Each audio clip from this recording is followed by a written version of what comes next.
Hi, and welcome to Emotions and Potions. A love/hate letter to with your hosts, Ashton. and Alex. And this week, we are bringing you a special episode of The Never King. By Nikki St. Crowe. I don't know why I said special. We're not doing anything special about this episode. The book is special. But the book is special, so I'm leaning into it, okay? It's another novella. Yeah, this one kind of has been in the talks. It has. Super kind of popular. And so we were like, why not? I'm excited to talk about this one. We haven't really talked much, No, we haven't. surprisingly. Yeah, we really didn't. No. So I'm super excited to break down this book and kind of hear what you have to say Same. and what you think about it. Especially since it's just hitting me that we haven't kind of already slightly spoiled what we're going to talk about with each other. I know. It's exciting. So with that being said, should we just move right into our content and trigger warnings? Yes, because this book definitely comes with some.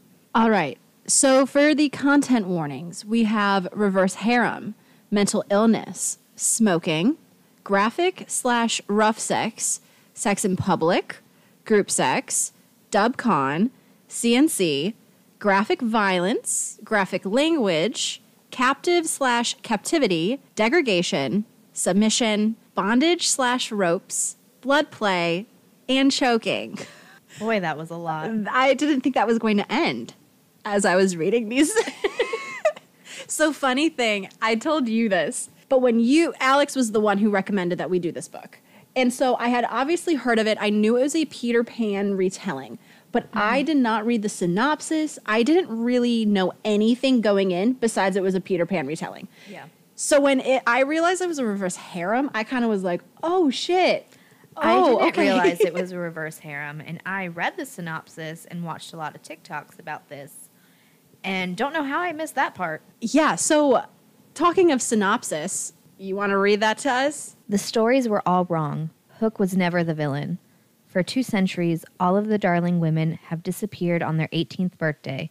Sometimes they're gone for only a day, some a week or a month, but they always return broken. Now, on the afternoon of my 18th birthday, my mother is running around the house making sure all the windows are barred and the doors locked.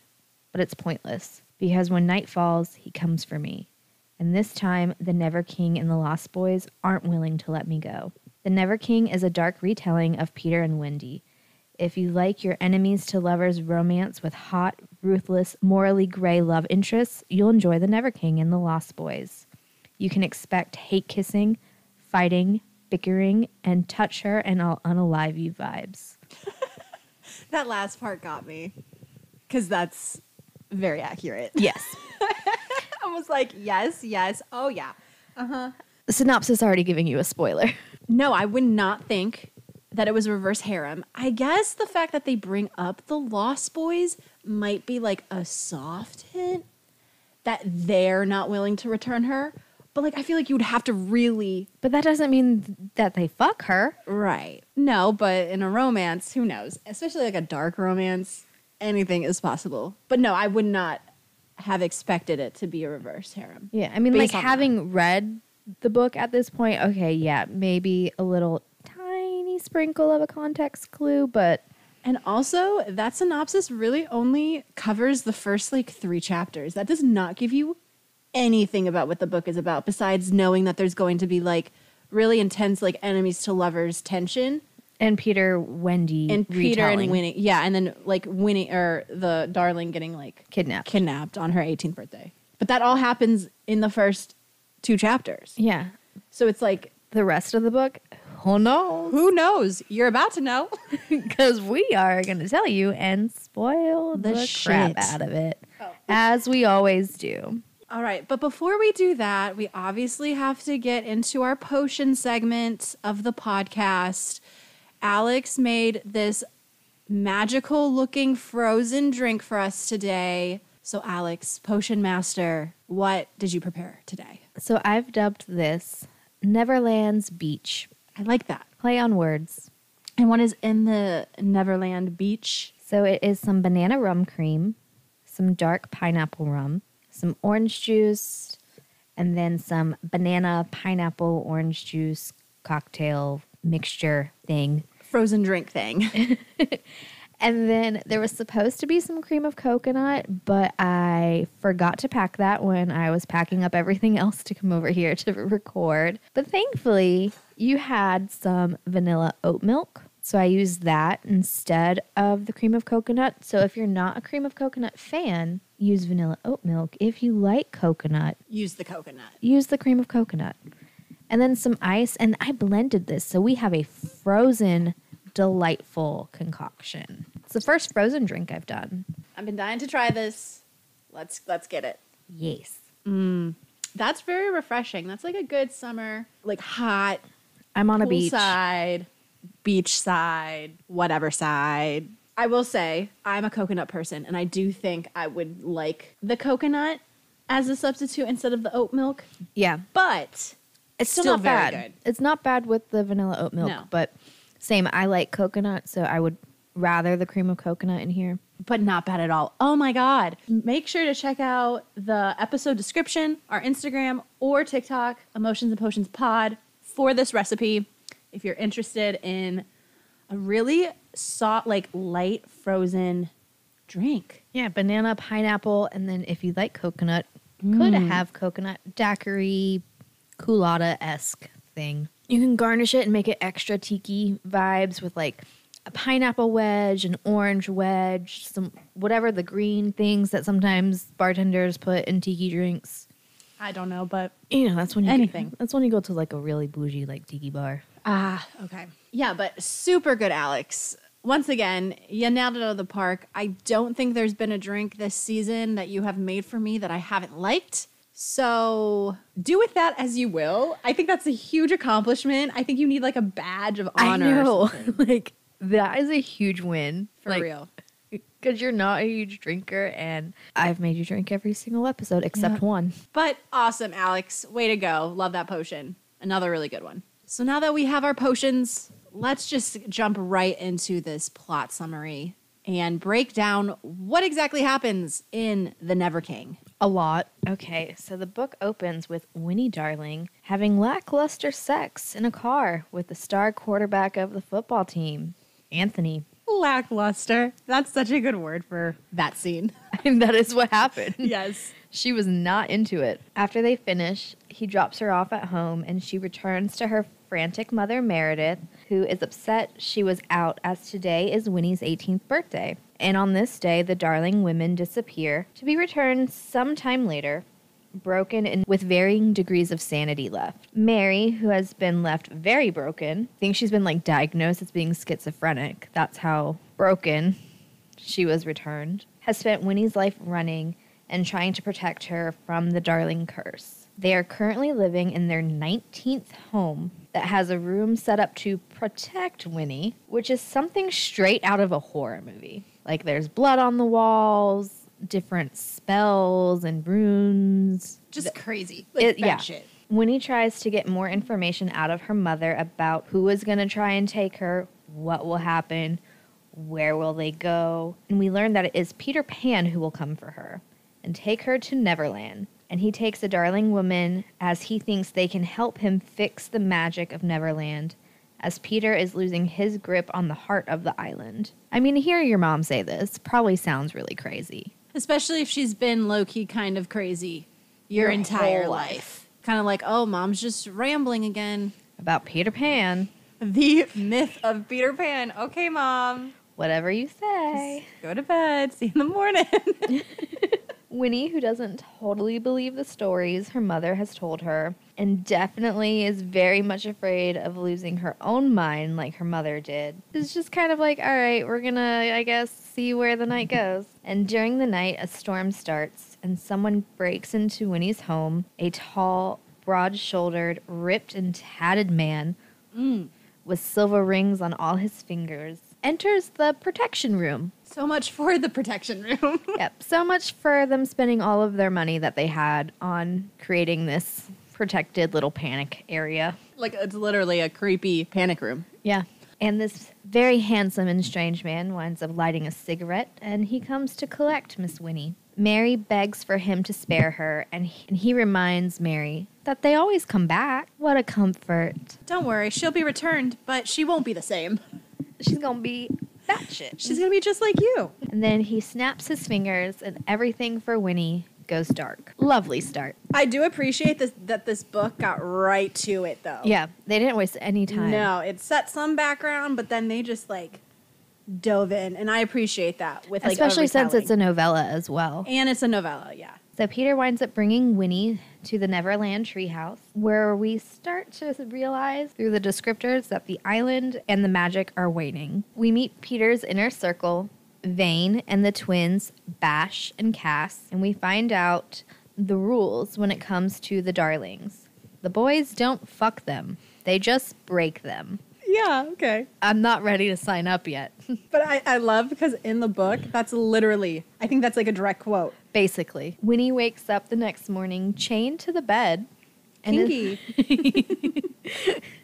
I mean, isn't that how everybody wants to wake up? Yeah. And is greeted by Castian, Cass, and Sebastian, Bash. And she finds out that they are the nice ones. And then Vane enters, and Winnie learns he is the meanest and scariest one. The twins shoo Vane away and take Winnie to make her breakfast and fill her in on things. Bash makes Winnie cloudberry pancakes, something her mom used to talk about, and Winnie is told that she is there to help them find something that was stolen from them, but they won't say what that something is, and that she will be safe if she follows the rules, cooperates, and most importantly, doesn't run, or she will be chased. And she won't like that, they tell her. But still not a lot of information. Everything's very vague. Yes, they're giving her some, but it's kind of like leaves her with more questions. It's like one of those situations. And as readers, like it leaves us with more questions. Like, what the fuck are they talking about? Right, because like we don't know anything at this point either. And here we get our first sexual tension encounter while Winnie eats the pancakes, which comes across as very seductive to the twins. Yeah, because she's like freaking moaning. I guess the pancakes are really good. Yeah. And she can't control herself. She's like, They're so good. And she like just starts licking the syrup that's like dripping. So the twins are starting to like be into Winnie. And they're having to have these conversations with each other. And like the twins talk to each other in like this secret language thing that everybody else hears as bells. And they're like, remember, we can't touch her. She's barely been there. I know. Like talk about instant like lust. Yeah. These boys have it bad.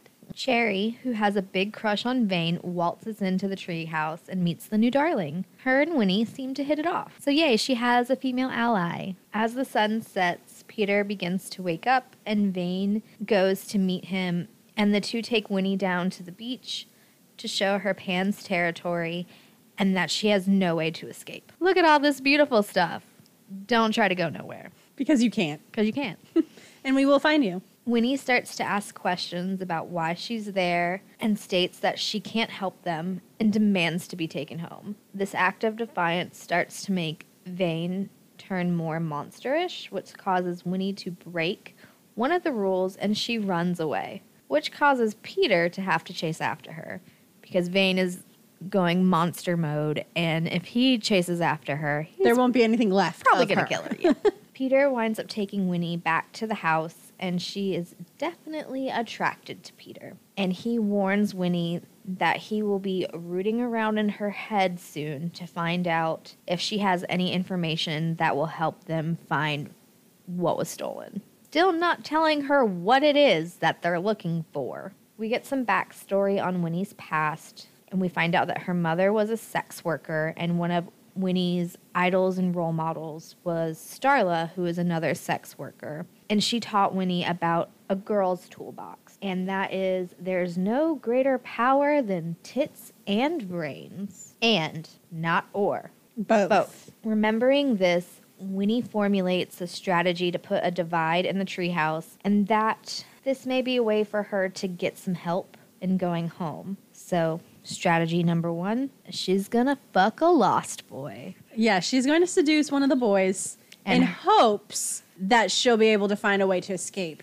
or use them in an escape or whatever. And the first target is Cass. Because he's, out of even the twins, like he's probably the nicest of the nice. Like, yeah. He's the good boy. And I use that very loosely. In the middle of the night, Winnie calls out for Cass as she's had a nightmare.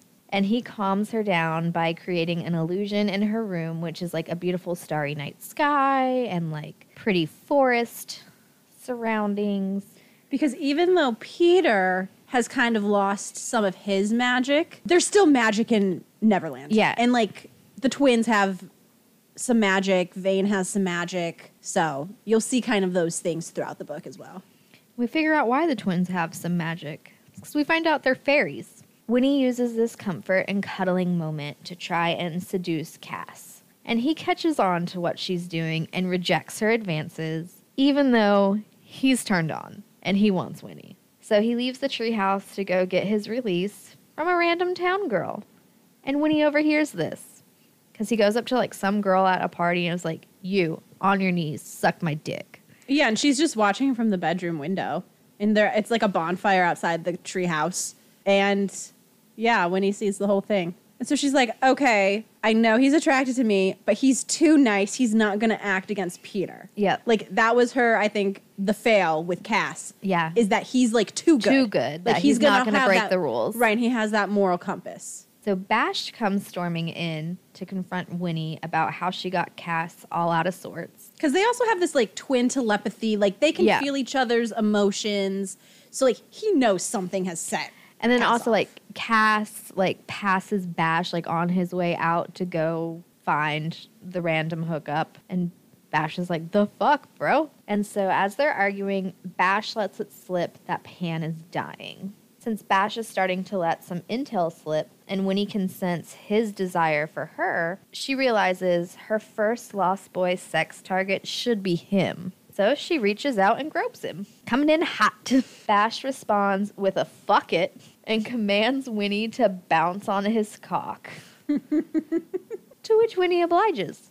Yeah, Bash does not try to hold out. He's just like, yeah, get on this dick. Yeah. He probably, like, fights it for all of 0.5 seconds. Yeah. A thought, and then it's yeah. And then it's the fuck it. Let's get it on. As they are in the middle of their session, Pan walks in on them. And they pause, and Peter butts in with a, "Don't stop on my account.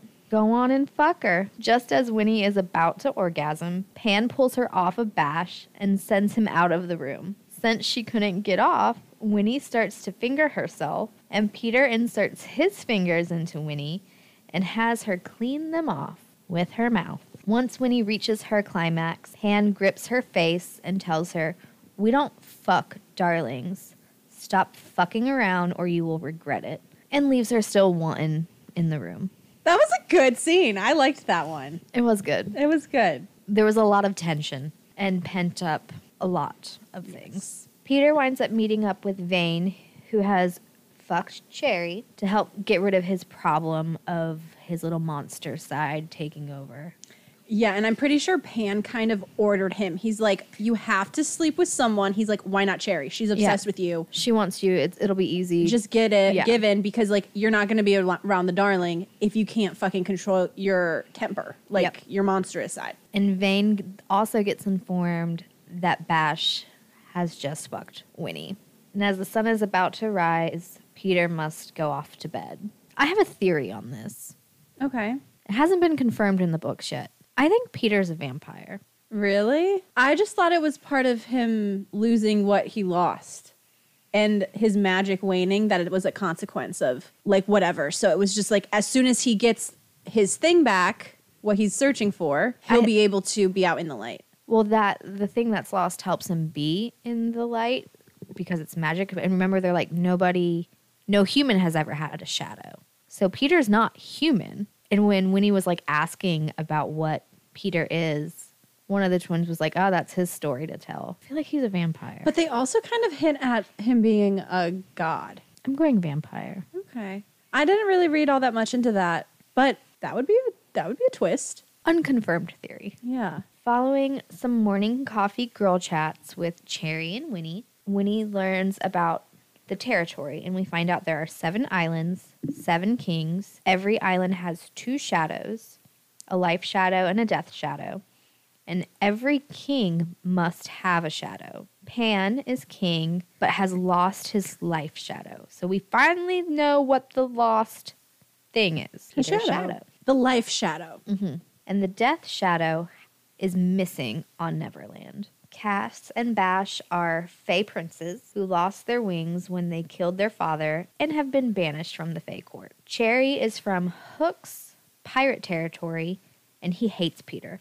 And we also find out that Vane has a death shadow, and Winnie winds up getting invited to a bonfire party. So Cherry has spilled a lot of secrets. Yeah, Cherry definitely is, like, has a loose mouth. Oh, yeah. Like, she just likes to talk. She's spilling everything. Yeah, and she probably means no harm by it at this point. Like, she's probably just gossiping. Yeah. But, like, yeah, she can't keep a secret to save her life. No. Like, Winnie is getting all of her intel from Cherry. Which makes her want to, like, befriend Cherry even more. Like, hey, maybe this girl can actually help me get out of here. And then doesn't Winnie also ask Cherry what happened? Because she looks beat up. Yeah. And she's just like, I fell. It's fine. I'm good. It's fine. She winds up admitting that she had sex with Vane and that he likes it rough. His shadow likes it rough. His shadow needs it rough. Yeah. Cass and Bash are chilling in some hammocks down by the beach, and Bash lets his twin know that he fucked Winnie. Then Cherry comes sauntering over, and she winds up asking their permission to take Winnie to the bonfire that evening and for Bash to supply the food. The two hesitantly agree after Cherry agrees to handle dealing with Peter if he gets mad about the situation. We cut to a new point of view, the brownie, who is with the fairy queen Tilly, who is the twins' younger sister. He informs the queen Pan has the new darling and that Winnie will probably be the last one that he can take, and now is the time to act if she wants to take the island for herself. Plot twist. The queen wants a meeting with Hook to see where he stands, as she doesn't want to fight with him too. Yeah, she's definitely looking for an alliance. Yes. The enemy of my enemy is my friend. That's a lot of this in this book. Oh my goodness, so much of it, especially as like it goes on, yeah. Yeah. Cass winds up going to check on Winnie prior to the party and apologizes for his brothers fucking her. To which Winnie lets him know she enjoys sex. She's very sex positive. Yes. And sex craving. They have a little heart-to-heart about how she's different from the other Darling women, and they start to bond and become a bit closer. Prior to heading to the bonfire party, Winnie and Bash flirt with each other in the kitchen, and Vane interrupts and is an asshole to Winnie. Of course. He has been this whole time. Time to head down to the party. Cherry, Cass, Bash, and Winnie share some pregame sips of fairy wine on their way down, which hits Winnie faster than the others since she's a human.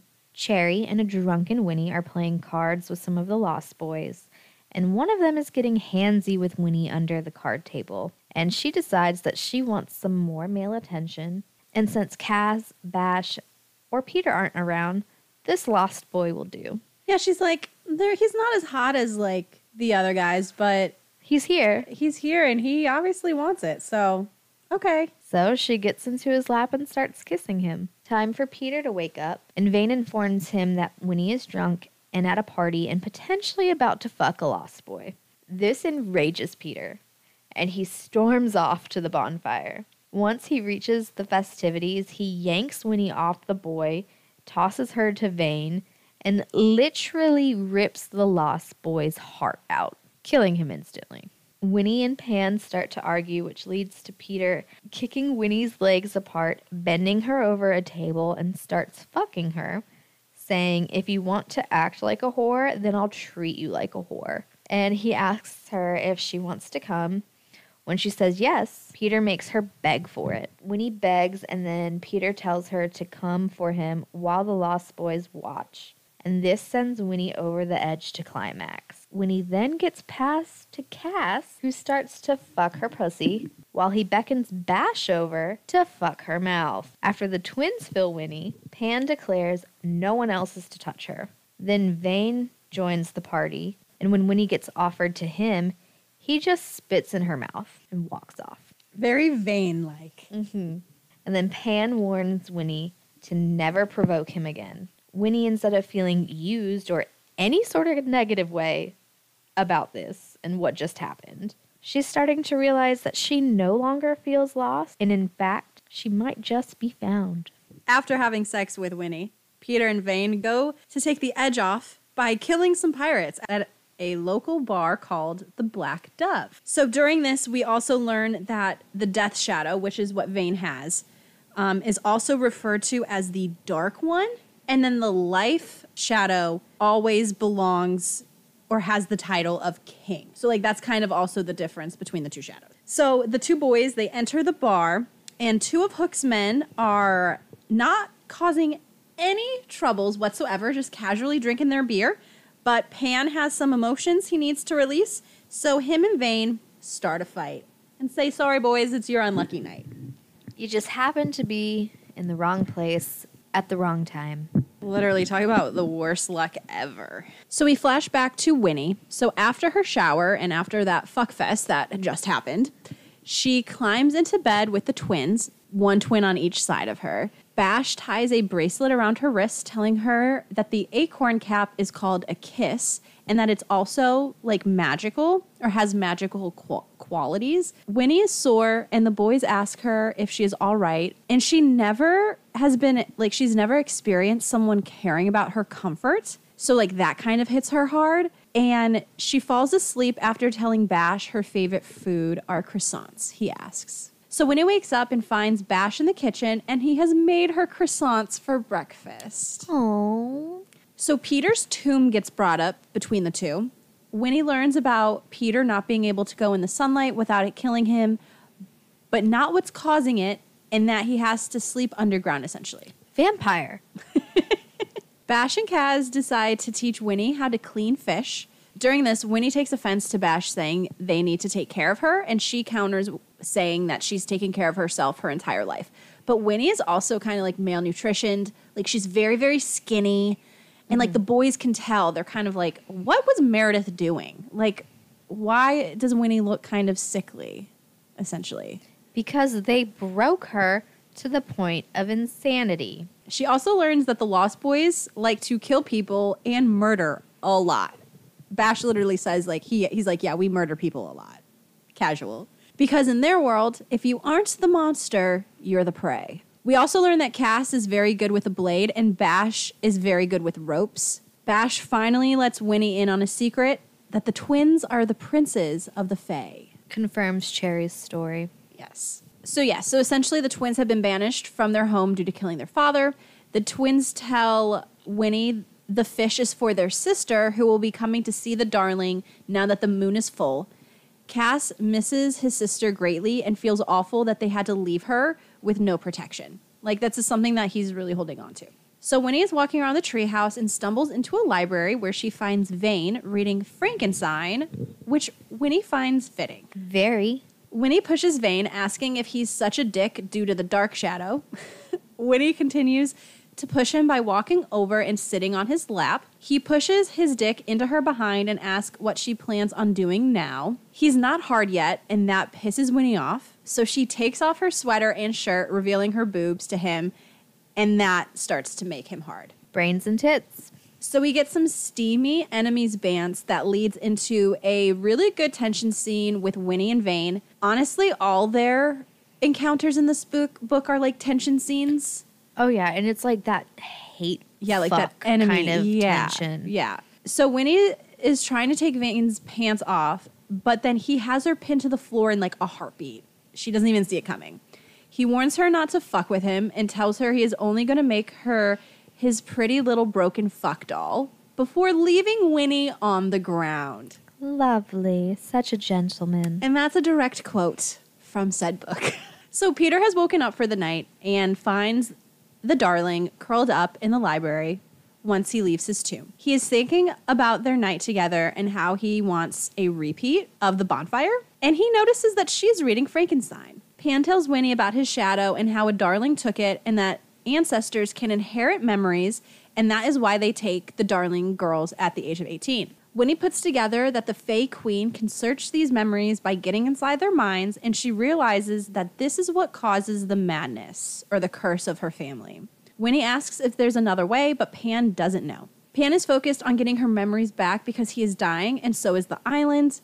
Winnie doesn't want to go mad, so Peter makes her get dressed and has her follow him because she's kind of panicking now. Rightfully so, though. 'Cause, I mean, she's seen firsthand what this does because her mom is definitely not stable by any means. So Peter asks Winnie how she got the scars on her back, and she tells him it was her mom trying to protect her from Peter and the Lost Boys. So essentially, growing up, her mom tried to, like, do, I don't know, like, seances or something to try to protect Winnie. Like any and everything magical, protective, But dark. it, like, has obviously left scars on her body. And, like, it's something that she's very self-conscious about. Like, she doesn't let the boys see them for a while. Like, it's something that she's very conscious of. Because, like, with the room, like, with some of the runes being, like, painted on the wall with blood, Winnie has those same rune carvings in her skin. So Pan asks, we learn that it was her mom trying to prevent Peter and the Lost Boys from taking her. And they should feel like shit. Yeah, they should. So they make their way to the Never Lagoon and Marooner's Rock. Peter has Winnie look down to see the swirling figures below that kind of look like ghosts or mermaids. Like a combination of the two. And so her mom always talked about how pretty the water was in Neverland and about the mermaids. So, like, Winnie kind of is, like, connecting that, oh, maybe my mom has been to this part of Neverland. Yeah. So Pan does tell Winnie that he brought Meredith, here during her time in Neverland, and tells Winnie that it helped her mom, and he hopes that it helps her. Peter then takes her back to the house because Tilly the Fey Queen will be arriving shortly. As Winnie and Peter arrive back at the treehouse, Vane has been looking for them, and Winnie cannot get a read on Vane, and it's driving her crazy. Bash and Kaz take the Darling to get dressed and tries to reason with Kaz about how she doesn't want to do this, but comes to the conclusion that she ultimately does want to help Pan, so she's going to go through with it. Cherry lends Winnie a dress, and she makes her way out into the common area. The queen has arrived, and she looks like a fairy straight out of a fairy tale. So wings, very petite looking. She glows. Beautiful. Beautiful, kind of like fragile looking, but obviously like not fragile. Winnie takes a seat in front of Tilly, and they begin as pain cracks through Winnie's skull. So Bash is upset because his sister won't look at her brothers, and he feels betrayed because they did everything to protect her ultimately. Tilly begins the process, and Winnie starts screaming. Bash is very close to stopping Tilly because he can't deal with Winnie being in pain. But before he can, Vane, of all people, leaps in. So Winnie is in so much pain at this point, but is pushing through because she wants to help Pan, and this is the way to do it. She's telling herself just to hold on, but the pain is so bad until she gives in. Then the light cuts out, and the pain ebbs away as she falls into Vane's arms. Vane says no more to Pan and to Tilly as he takes Winnie from the room. So he's kind of going against Pan at this point. He does have a soft side. He lays her down on the bed and asks if she is all right, and he slides into bed with her. Vane opens up and tells Winnie that where he comes from, girls like her are broken every day for no other reason than to watch them crack, and he is sick of it. He tells her to rest, and she passes out. So Vane's kind of soft, like his weakness is pain not being inflicted by him. Yeah. On somebody that he might be interested in. So Winnie wakes up in a room she doesn't recognize and sees a woman who looks familiar. This unknown woman is unlatching her great-grandmother's trunk and picks up a smaller box and places it into the drawer. Another woman speaks, someone resembling Tilly, and she says he can never have his shadow back and that he will never have his darling either. So Winnie lurches awake as Kaz enters the room. Obviously, that was like a dream. She wants to see Pan, but it's daylight, so he's obviously in his tomb. She demands to go see him, and Kaz warns her that Pan might kill her if he is woken during the day. She doesn't budge, so Kaz takes her down to the tomb. He turns on a light, but the bed is empty. Pan is awake, hiding in the shadows of the room. Winnie asks who has wings, glowing skin, and look like Tilly. Pan answers Tinkerbell. Pan tells Winnie he killed her and is getting impatient by her questions. She tells him it's about his shadow, gripping his attention instantly. Oh, something for me? Maybe I'll entertain you. Right. That's kind of But you shitty. wanting to know information about why you've been abducted? Fuck off. Right. So Peter tells Winnie that a Darling stole the shadow, but it was Tink who masterminded the whole thing. Tink was in love with Peter, but Peter was in love with the original Darling, and Tinkerbell's love for Peter wasn't stronger than her hate for the Darling. So Tink killed the original Darling, and Peter killed her. Winnie tells Peter she may know where the shadow is, and it's in her great-great-grandmother's trunk. So Pan, Bash, Kaz, and Vane are all coming on this adventure to Earth for Pan's shadow. Pan doesn't have enough magic or power to take all of them, so they will be jumping into the lagoon since it also works as a portal. Winnie really doesn't want to jump off this rock and is kind of like, it takes a little bit of convincing. But Pan finally, he talks her into it and says that she will be fine.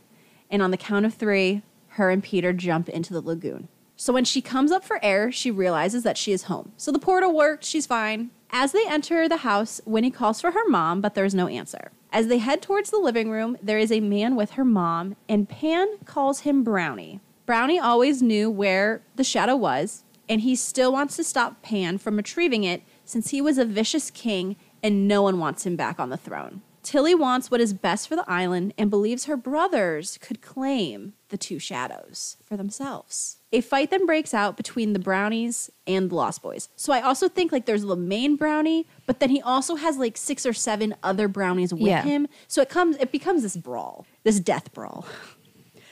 Definitely that. Yes. Winnie runs over to her mom and the trunk as she unlatches it, but can't figure out how to open the like compartment where this box was. She keeps trying, and finally the drawer opens, showing a small box. So Peter's fighting off the Brownies, and the Lost Boys are winning. Brownie turns to the twins and tells them if they are looking for a path back to their throne, to stand with him now. Peter can hear the tinkling of the bells of the twins talking in their Fae language. Pan used to be able to understand and speak Fae. When he had his shadow. But since losing it, he kind of lost that ability. Cass and Bash suspicions hold when they ask Brownie if their sister had been against Pan this whole time and purposefully is hurting the Darlings in order to keep their memories suppressed. And he screams that Peter killed Tink, kind of confirming that that's kind of what was happening. Peter ends up killing Brownie. Peter killed Tink by walking up to her and saying, "I don't believe in fairies," and watch the light in her eyes go out. So he's kind of like remembering this as he's like killing Brownie. So Peter approaches Winnie and Mary and tells them not to open the shadow until they are back in Neverland. Winnie then begs Peter to let her go back with him because she believes Tilly is plotting against him and she may be able to help. He finally gives in and tells her not to get cocky, and she responds with, "I won't, I'll just get cock." Oh, goodness. Winnie then hands over the box to Peter and he thanks her for her help. So Winnie tells her mom she will not be staying but returning to Neverland and asks her mom to go with her. Mary tells her that she feels better for the first time in a really long time and wants to stay, but encourages Winnie to go back. Winnie says goodbye to her mom and makes peace with her life on Earth before taking Peter's hand as he leads her into the night. So now we're hitting the epilogue with Peter. So everyone is back in the loft and they are casually drinking in celebration of finding Peter's shadow. They all take a collective breath as Peter unlatches the box, and as he opens the lid, 2 shadows leap out. Dun, dun, dun. End of book 1. Cliffhanger. Cliffhanger like I've never seen one before. Woo! So that was the breakdown, the plot of The Never King. Definitely took us on a journey. A quick and intense journey. Yes. And I know both of us had continued to read the second book. Obviously, the third one's not out yet. But like it was one of those things where as soon as we finished book 1, it was like on to book 2. I read book 1 and book 2 in the same day. So Alex, let's talk about some of our favorite tension/sex scenes of this book. So would you like to start? So my favorite tension scene was Bash cooking for the bonfire, and Bash is shirtless, making honeysuckle tarts, and Winnie and him are having like some lighthearted bants. And at this point, they've only slept together. Mm-hmm. And then Peter has like fingered her, but that's it. Yeah. Okay. Winnie winds up sticking her fingers into the batter and starts licking it off. So Bash then gets some batter on his fingers and has Winnie lick it off for him. And she's licking it off his fingers like she'd be sucking his dick. Right, like very overly sexualized. Yes. Yes. Intentionally. Right. And then Vane interrupts the moment by putting his fingers in the batter, but then he winds up like smearing it on Winnie's face and like over her lips and stuff, trying to get a rise out of her. Winnie, however, winds up licking the batter off of her lips very seductively and is like, so good. Yeah, definitely turning the tables a little bit. Because obviously Vane did that out of spite and aggression. Yeah. Like, and then Winnie's taking it. I think she was like hurt in this moment, but then she was like, nah. Yeah, it was we're like not about to do like a this. moment of shock, and she's like, oh, no, I got you. I see what you're doing, and I'm gonna up you. Yeah. Like, So then Vane just like walks off all frustrated, like fucking whore, stupid, just. yeah, he's just mad. That was my favorite tension moment, That was a good one. I forgot about that one. and it was also kind of funny too. Yeah. Yeah, because Bash, him and like Kaz, they're like the nicer ones. Yeah. But like Bash definitely has like an edge to him. He has a little bit of a bad boy streak. He's like that bad boy with a heart of gold kind of thing. Yeah. And I think that like Winnie just loves that. Yeah. And like their bands together are like, because Bash is like at this point really the only one who isn't holding back his attraction towards Winnie. Yeah, because Cass is like too much of a good boy, like too much of a good guy, and he's Peter's boy, so he's trying to almost take this like bros over hoes approach to And things. also like Peter technically is a king. Yeah. So like his word is normally law. Like and then Cass is also like very smart, and he's like, if I mess this up, I have nowhere to go. right. And like I love the difference between the twins because Bash is definitely like the man-ho.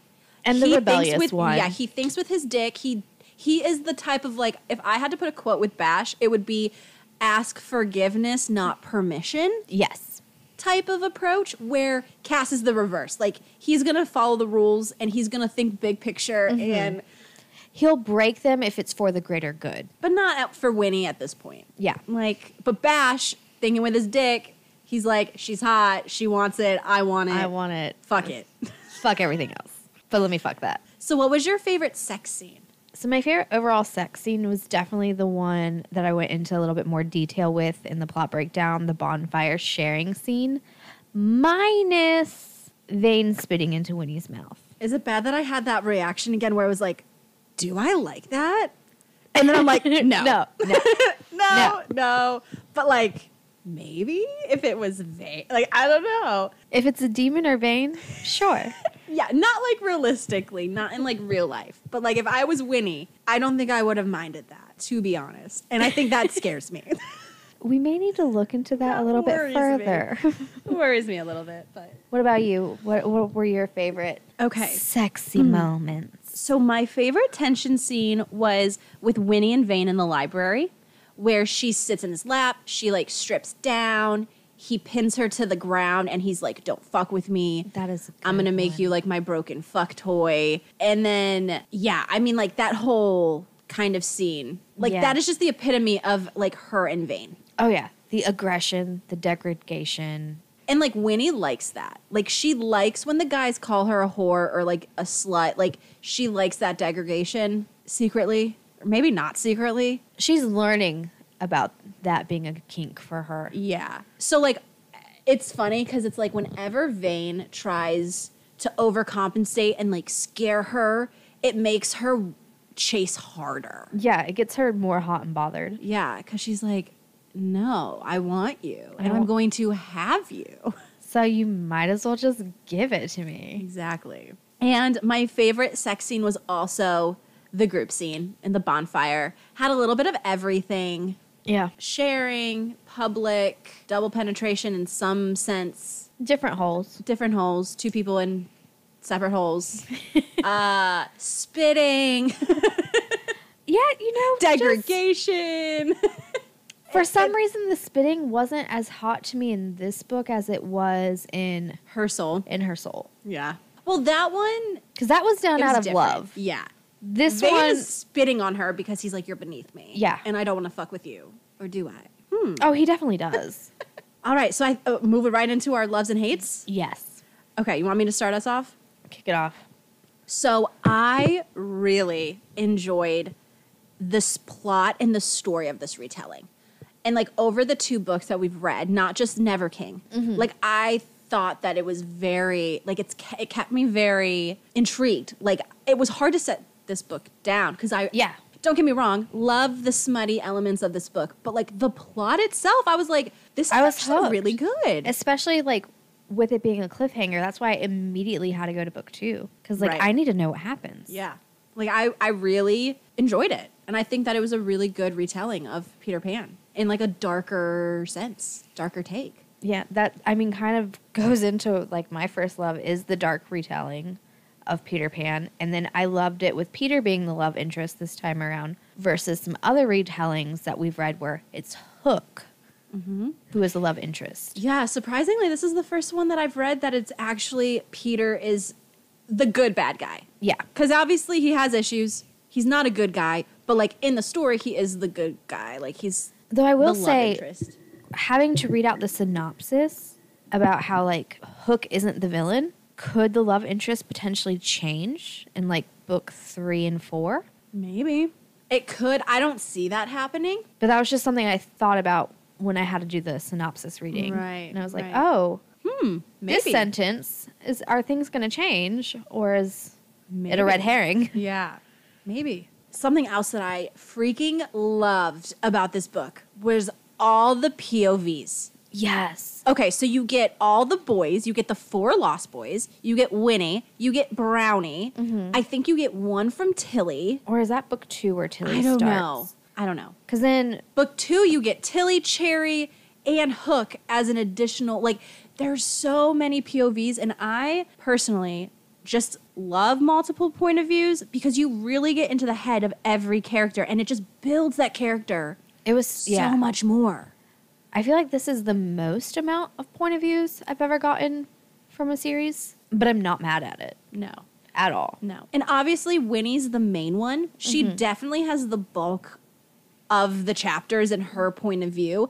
But I like that you get not even just the harem. You get people outside of it point of view. So good. So good. I loved that Bash was a foodie and a really good cook. Because also being someone who is a foodie and likes to cook, give it to me, Bash. I did like that. And that was kind of like his role. Like Yeah. in something that you learn reading, we didn't mention it, but that's kind of his role with all the darlings. He's always the one that cooks for them, and he always makes sure he cooks things that they like, and they're not trying to, like, hurt the darlings. No. Like, that's not their intention. Their intention really is to find the shadow. It's really Tilly, ultimately, who's hurting the girls. Yeah. So, They should have asked questions about that, maybe. but also, with it being Bash and Kaz's sister, would that be potentially crossing a line where they would be like, no, Tilly wouldn't do that. She's... I could see that, but then it's like they also killed their dad, so... Right. Another love of mine is, like, all the dirty talk and tension between Winnie and the Lost Boys. It's something that is just in every occurrence, like every encounter. There's Yeah. like an undertone of There's just a this, lot like, of sexual tension. undertone. Because something that we talked about before we started recording this segment was how we thought there was a lot more sex scenes. We thought that this book was way more smuttier than actually going through and actually writing our plot summaries. There was no sex scenes in the second half of the book. Just a whole lot of sexual tension. But it's a whole lot of sexual tension that just because there's not full out sex scenes, it makes it seem like it's a lot more intense than it is. And I love that. I love when an author can, like, portray feelings and emotion, whether that be feeling that tension or crying, like, because it's sad or emotional or you're happy. And I thought that Nikki St. Crowe did a really good job at Very good. that within her writing. Yeah, no complaints about that. Something that I loved was that Pan and Vane were both readers. They were. Vane's, like, always carrying around a book. And I think that Pan reads a lot, too. Yeah, I think that comes out more in book 2. But yeah, I mean, Vane was reading Frankenstein in this one. Yep. I also really love the take on, like, the Lost Boys and how she did make this, like, a darker novella. Because something that, like, a trigger warning at the beginning of the book is being like, this is a retelling. All characters are 18. So, like, the Lost Boys are older than, like, the cartoon. Like, they're not children. They're 18. Thank goodness. I don't think I could have read it if they were still like... No. They're 18, but they're, like, immortal. Yeah. So they're hundreds of thousands of... Who knows how old they actually are. But like the dynamic between like Peter and like his inner circle and like the other Lost Boys, it's kind of toxic because you can tell that like they are definitely way above everyone else. And like Peter can literally kill a Lost Boy and there's no consequences. But in this story, I kind of like it. Mm-hmm. With this being a dark story. Yes. Yeah, I kind of like it because it adds that dynamic. And it does show that like Peter probably was a vicious king. Yeah, because we didn't really get to see a whole lot of viciousness other than him ripping the heart out. And then like it's implied that him and Vane killed those pirates at the bar. Yeah, but they already have beef with them. I mean, they didn't do anything to deserve it, like in the moment. But pirates and Lost Boys, they don't. Yeah. Yeah. And the pirates were in the Neverland territory, so they were asking for it, essentially. A little bit. I did love how the boys tried to help Winnie's mother and her mental breakdown, like how we find that out. And it's like they aren't the because like throughout Winnie's childhood and like in the beginning of the book, we think it's Peter and the Lost Boys who kind of cause this breaking of the Darlings. mind. Yeah. And it's not the case. So I kind of liked that little twist. Yeah, and I think that the Lost Boys, for as brutal as they are, I think that they do treat all of the Darlings over the past 200 years or whatever very kindly. And as long as they follow the rules and whatever, they like try to make the time enjoyable until Tilly can come and fuck them up. But yeah, I do think that their intentions are good. It's just the way that they go about it. Their intentions are gray. Yeah, okay, their intentions are gray. But also like a Darling did steal from Peter, and Peter's not going to be someone who's just going to let that go, especially because it's his shadow and it's so important to him. But did she do it, or was it really Tink? I don't know. I think that the Darling hid it. Yeah. But it was... Was it coercion, or was it malicious? I don't know. Maybe we'll find out in book 3. Maybe. And then I did like the Tink storyline and how it ties into the twins and the current Fairy Queen dynamic problem storyline plot point. Yeah. No, I thought that was a good way to bring Tinkerbell into things. Mm-hmm. And also it's funny because watching the animated children's, like Tinkerbell is very jealous and very possessive of Peter, even in a children's. Yeah, and definitely is standoffish and like... And especially towards Wendy. Yeah. Like, she has beef with any other female that Peter is interested in. Mm-hmm. So I feel like... So it tracks. Yeah, I feel like that was a very smart move. Yeah. In thinking of, like, okay, how can I bring incorporate? Tinkerbell. Right. And obviously Tink is dead in this, but it's like a nice nod to, like, such a big character in Peter Pan. Yeah, because you can't not talk about Tinkerbell. Right. And then my last love is I like how Winnie gets to choose to go back to Neverland. Since she was taken there against her will, I like that when she goes back, at least this time, it is her choice. Right, and Peter is almost like, before Winnie is like, please take me back, Peter's like, thanks for all you did, like, we really appreciate it. You're can home stay now, now. like, you're not gonna go crazy, whatever. But then Winnie's whole thing is, like, this is her 19th house. Yeah, and she's never felt at home anywhere, Right. but she's starting to feel at home in Neverland. Right, like she feels like she actually belongs somewhere. So I can understand it. And I do like that, how with her going back, it isn't like she's been abducted again. Yeah. That it was like consensual, and she made that choice. Yay. Choice. Choice. So moving right into our hates. So my first hate is like how long the dialogue of, you're going to help us find something that was stolen and lost. What is it? We aren't going to tell you. That dragged on a little too long for me. Yeah, you did have an issue with that. I didn't find it annoying, but I could understand the frustration element of just being like, why the fuck can't you just tell her it's the shadow? Why do we have to you don't even have to book? give a whole lot of information. Just because, I mean, the answer of my shadow, it'd be like, the fuck are you talking about? But at least you were honest. Right. I feel that. So obviously with this series, you're dealing with Neverland, where Lost Boys go. They don't grow up. So like definitely like gray area. Mm-hmm. And I like how Nikki St. Crowe made the story and obviously aged them up. Yeah. Or whatever. That was necessary. But still them being like 18 and this being like super, super smutty. But then I also think like, well, yes, they're in 18-year-old bodies, but they are hundreds of years old. Except for Winnie. Except for Winnie. But like Winnie, even in that first opener has been probably, like, she's been sleeping with people to feel that connection for years at this point. Yeah. So, And that's just how she's coped because, you know, her mom was a sex worker and, like, another role model was a sex worker. So, like, I understand it and I'm not necessarily mad at it, but at some points when I thought about it, it's just kind of like, ugh, this is kind of a lot. It is. Kind of to piggyback off of that with a hate that I had, Winnie being taken at 18 feels kind of groomy with the storyline, especially since, like, her mom was kind of prepping her for this abduction her whole life. Gross. And then it kind of also gives me slight incest vibes at points with, like, the twins being with Winnie together and, like, Winnie sharing sexual partners with one of her ancestors. A little icky. Yes. So, like, the thing that we've talked about this because something that you mentioned was, like, with the twins, with the brothers sharing Winnie. How I kind of let that be okay is the fact that they're fae and that this is fantasy. So I'm like, you know what? Like, they're mythical creatures. Yeah. Maybe it's not that big of a deal in, like, fairy in their land. But still just a little icky.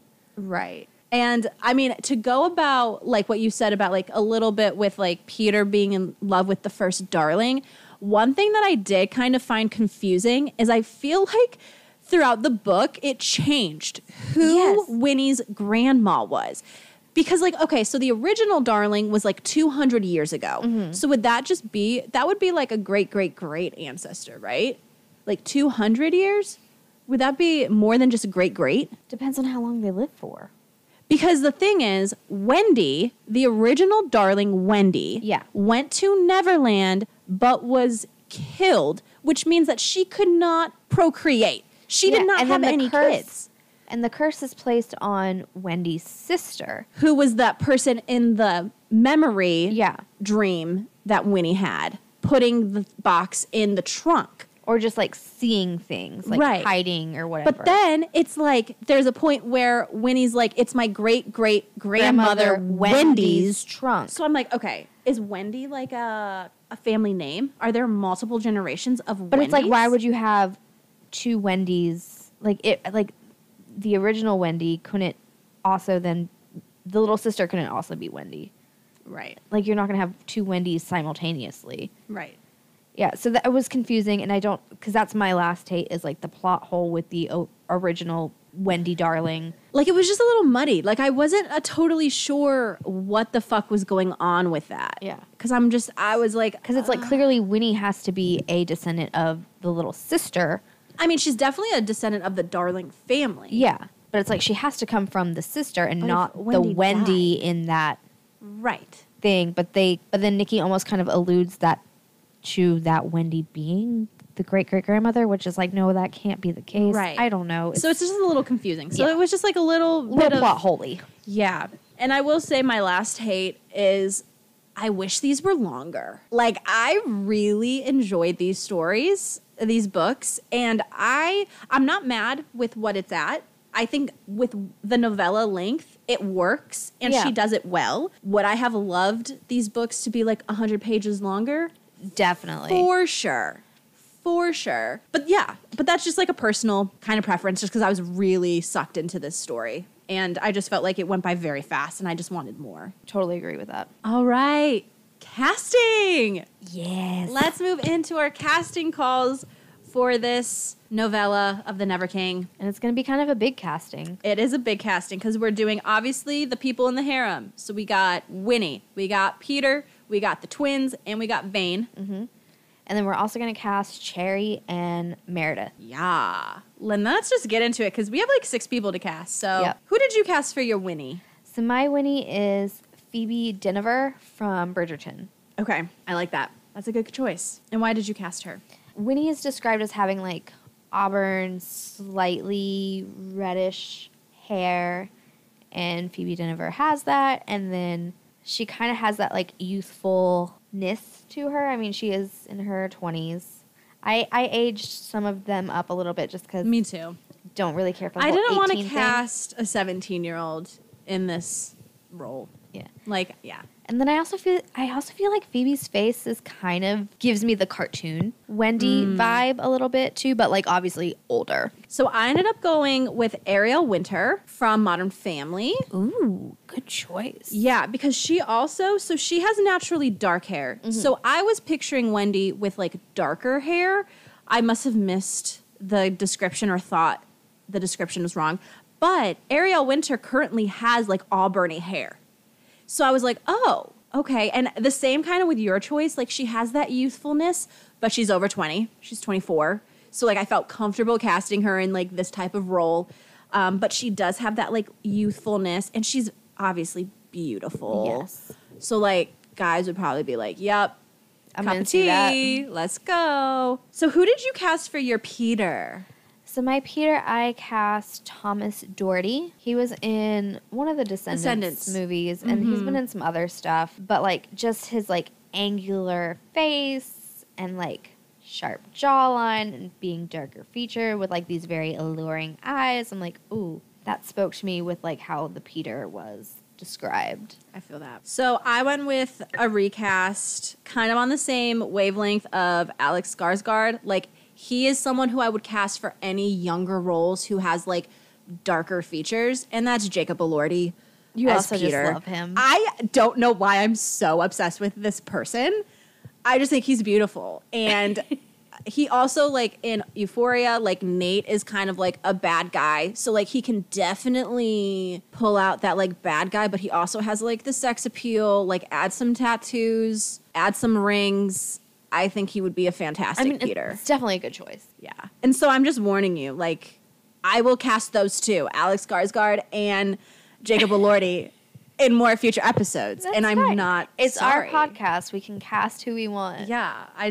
There's no one better, okay? In my opinion, there's no one better. Until studios actually start truly asking us for, like, legitimate casting calls, we're going to do this how we want. Exactly. So who did you cast for your Vane? So my Vane, I casted KJ Apa That's a good one. from Riverdale. Yes. Okay. I like that. I could see him as a Vane. Yeah. And he's kind of buff. I mean, he had to get buff to be Archie. Right. Oh, yeah, he's definitely chiseled. Like, Yeah. he goes to the gym. He works out. Yeah. I went Austin Butler. Because how I was kind of picturing Vane is he's taller. I don't think he's taller than Peter. No, Peter's the tallest of But them he's all. still tall. But he's more of an athletic build. He's Yeah. not. The twins are very bulky. Yes. And Peter's kind of like in between, I think, the twins and Vane in like bulkiness. And then Vane is definitely like that skinny white boy, but like toned. Yeah. Like still ripped, but just like slighter in size. And like Austin Butler kind of fits that for me. Okay, moving on to the twins. Who did you cast as Bash and Kaz? Okay, so aesthetically and like how they were written and the fact that I wanted to cast actual twins, I agree with my choice. But you're not fans of them personally. Yeah. And that's the Dolan twins. I mean, I was looking at pictures after you told me that was your casting, and I was like, I could see it. They are darker features. They are a little bit buffier. I feel like they could definitely play that, like, those roles of the twins. Yeah. So I also casted twins. I went a little bit older with Max and Charlie Carver. They were in Teen Wolf, and they played twins in Teen Wolf. So I cast Bash as Max Carver, and I cast Kaz as Charlie Carver. Max looks like he is a little bit more edgier. Like, he can be a little bit more of a bad boy, where Charlie just looks like kind of like a sweetheart. Like, their auras. Yeah. One just has like a lighter aura than the other. Not like necessarily saying that a dark aura is whatever. You know what I'm saying. Yeah, I got you. But they're also like buffier. I'm here for that. Yeah. So who did you cast as your cherry? So for my cherry, I casted China Anne McClain. Okay. She's a Disney darling. Yes. Was in Descendants. She played a pirate. Okay. Very fitting for cherry. Yeah, I like that. because she comes from Hook's territory. Okay. I went with a younger, like early 20s Lindsay Lohan. Cherry was also depicted as having like bright red hair. So I wanted to go with someone who was like a redhead. And Lindsay in her like early 20s, like before her kind of meltdown. Yeah. I mean, I feel like she would play that role really well. I mean, yeah. And if we really wanted to age them up, she could even do it now, like, I know. and kind of Yeah. embody exactly. cherry. And moving on to our final casting. Who did you cast as Meredith or Mary? I cast Drew Barrymore. So I feel like Drew Barrymore could play Phoebe Jennifer's mom. Oh, Drew Barrymore could play like a schizo. And yeah, and they like could still do, like boho-y, like yeah. And then also I do feel like they kind of favor each other looks-wise. Like you could definitely believe that Phoebe came from Drew. I feel that. So my choice was Jennifer Connelly, and it was the same type of thing where I thought that her and Ariel look a lot alike. So I was like, that connection of mother-daughter would be realistic and believable. Okay, so those were our casting calls. If you want to see who we're thinking of when we're talking about all these random actors and actresses and celebrities, Check out the Instagram. Emotions and Potions Pod. Yep, that is correct. We say it every episode. I can't believe you forgot. I know, sorry. Okay, song choice. Got Let's a soundtrack. this. All right, so my overall song choice for this book, and kind of so far the series, is Everything Black by Unlike Pluto and Mike Taylor.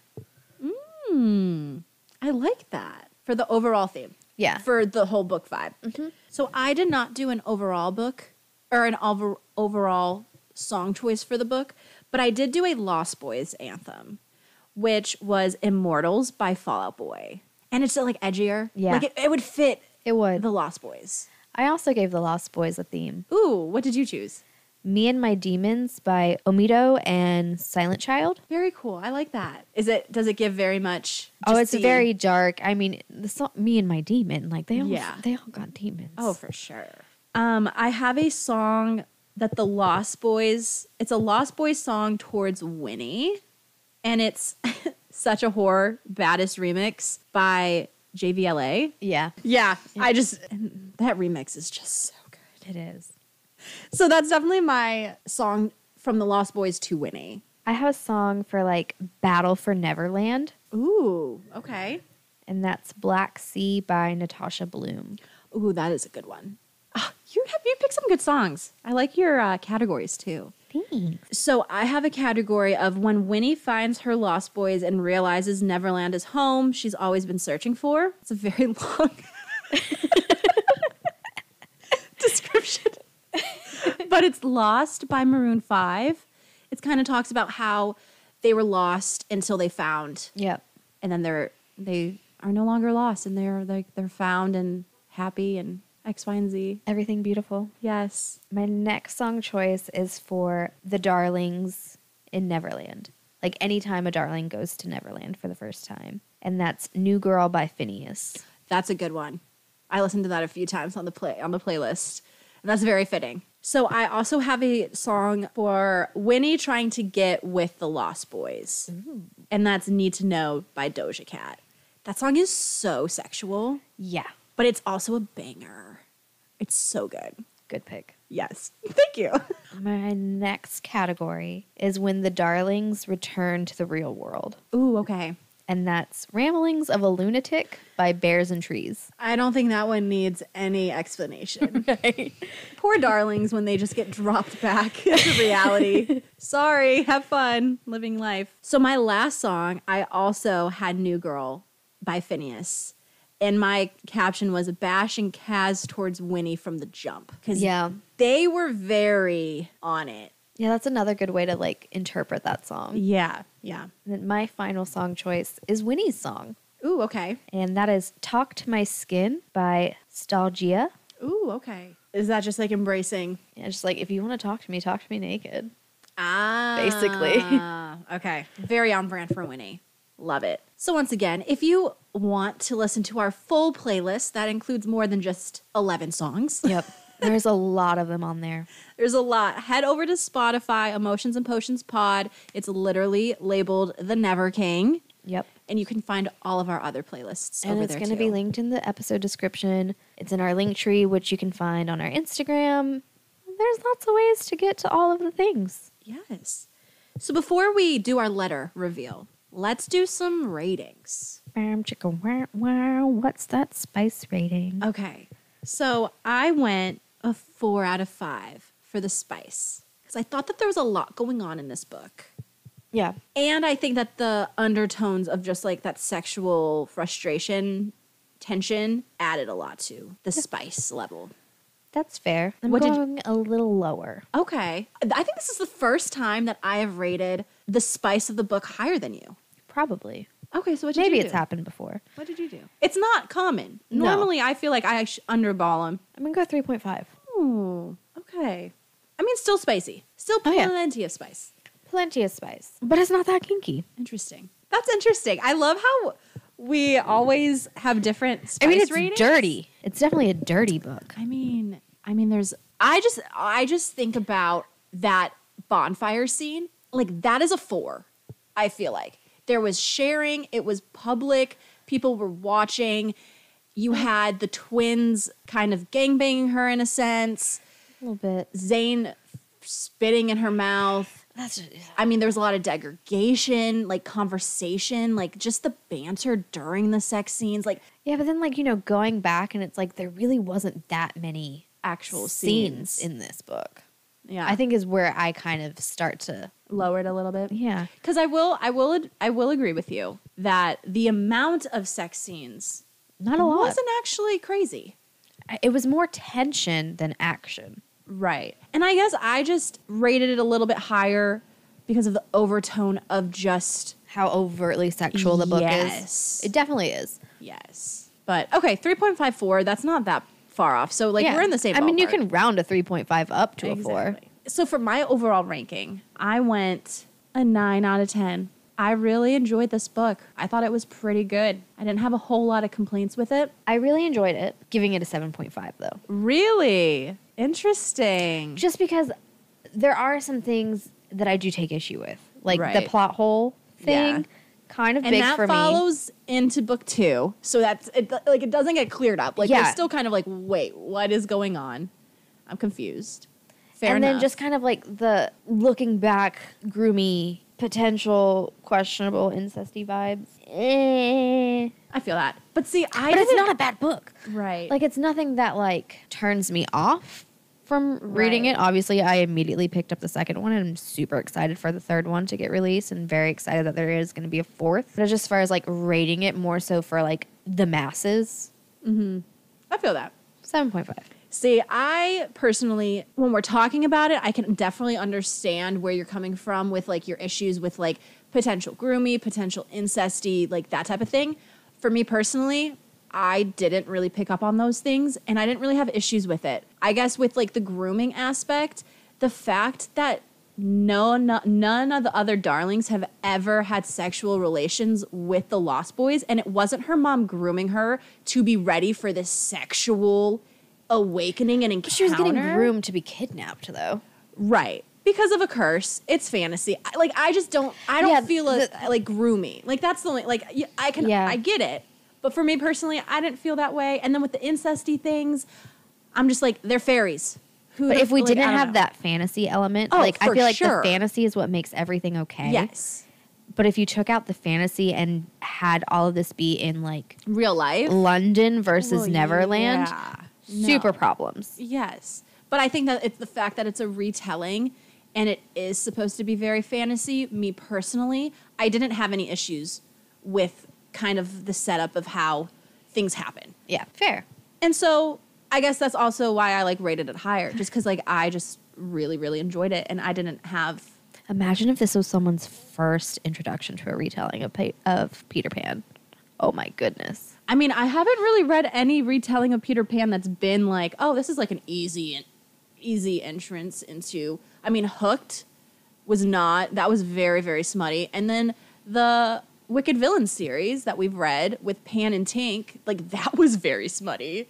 That was smutty. I don't really think I've read one that's like, oh, this is tame for a smutty retelling of Peter Pan. But I definitely think you got to start somewhere. True. But this one's shorter. So maybe that's a good intro. Maybe. That it's less than 200 pages. That if you don't like it, just get through it, and then you don't have to continue reading. So, Alex, are you giving this book a love or a hate letter? Oh, I'm still giving it a love letter. Okay. Same. Hard love. Oh, it's an absolute love letter. Yes. Yeah, and as for the series goes... So far, it's a love for both books. I was just feeling a little extra critical today. I don't know why. I feel that. Hey, it's okay. Sometimes you feel I mean, I have that sometimes where I'm just like, I don't know why I feel so strongly about this one thing that actually doesn't have anything to do with anything, but I'm going to talk about it and vent about it. So hey. But it's still an absolute love. Yes. And recommend it. I recommend it. It's on Kindle Unlimited. Mm-hmm. The third book is dropping September 1st. And I think, didn't we see on Instagram or Facebook or something that there's a fourth one that hopefully will be out by the end of the year? Yes, hopefully. So by December of 2022. And then I believe that would be to complete the series. It's just going to be the 4. And then there may be a spin-off? Maybe. Potentially. It was what it kind of felt like with the 4th book announcement. Oh, okay. Cool. Maybe. I won't be mad at that. Question. Yeah. Asterisk. I like Nikki St. Crowe. Yeah, I kind of want to see if there's anything else out there. I would read more of her stuff, for sure. All right. So that was an episode of The Never King by Nikki St. Crowe. This is Emotions of Potions, a love/hate letter too. And it was a love letter from the both of us. It was a love letter from Ash and Al.